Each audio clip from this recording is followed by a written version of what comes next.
Mradi wetu umekamilika. Umejengwa vyumba 4 vya madarasa, lakini pia na ofisi 2, lakini vimejengwa katika ubora mkubwa sana. Mheshimiwa Mkuu wa Wilaya ya Monduli, kipekee sana tunamshukuru Mheshimiwa Rais Daktari Samia Suluhu Hassan kwa jinsi ambavyo anaendelea kuboresha sekta hii ya elimu.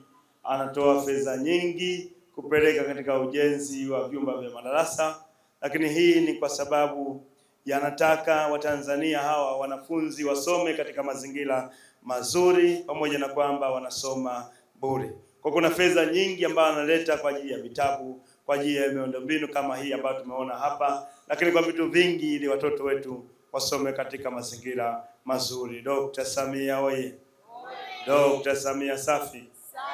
Mheshimiwa Rais alivyosikia wananchi wa Migungani wameanza kuleta fedha hapa Migungani, wananchi wa Migungani waleta fedha kuanzisha ujenzi wa vyumba hivi vya madarasa. Akaelekeza fedha nyingi ziletwe hapa ili ujenzi huu ukamilike kwa haraka, wanafunzi waanze kutumia, ili na wazazi wajue kwamba serikali inawapenda, inawajali. Na ndio maana leo tunashuhudia hapa madarasa ya kisasa kabisa yamekamilika katika ubora mkubwa sana. Dr. Samia oi!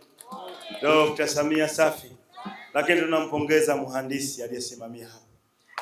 Maeneo mengi tunapita tunaona vyumba vya madarasa ama majengo yote ambayo yameanzishwa kwa nguvu za wananchi, ubora wake unakuwa sio mzuri sana. Lakini hapa nguvu za wananchi, lakini ubora ni mkubwa sana. Ukiangalia jinsi walivyojenga, manake unaona kabisa aliyejenga alikuwa na weledi mkubwa na amesimamia kwa uzalendo mkubwa. Lakini tunawashukuru hata waliofanya umaliziaji. Kama ni yule basi tunampongeza sana. Majengo yetu yamejengwa vizuri sana. Mheshimiwa Mkuu wa Wilaya, baada ya kuwashukuru wote, lakini tuwashukuru wananchi kwa kazi kubwa mnaendelea kushirikiana na serikali katika kujenga nchi yetu na kuifanya nchi yetu endelee kusonga mbele kimaendeleo.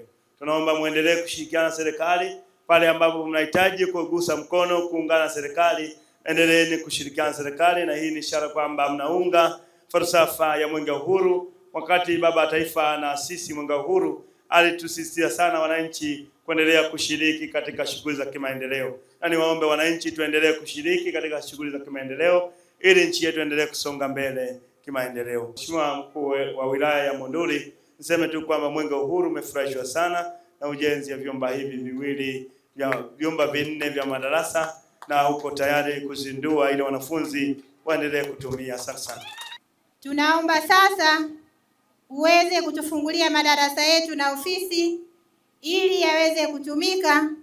Kama tulivyosikia kwenye taarifa, haya ni maandalizi ya double coat mwaka 2028. Mheshimiwa Rais wa Jamhuri ya Muungano wa Tanzania ameelekeza mwaka 2027 tutaanza 27 tunaanza mchakato, 28 tunakwenda kupokea elimu ya lazima kutoka darasa la kwanza mpaka form 4. Unaona jinsi gani Monduli ameshatuletea fedha. Lakini Mheshimiwa Mkimbiza Mwenge, nataka umpelekee Mheshimiwa Rais salamu zetu wana Monduli. Kwanza kwa kuendelea kutofanyia ambayo sisi wana Monduli hatukutegemea. La kwanza, majuzi ametuletea zaidi ya milioni 500 kwa ajili ya kuanza sekondari mpya iliyoko Eslale. Hebu apelekee salamu, mpelekee salamu Mheshimiwa Rais.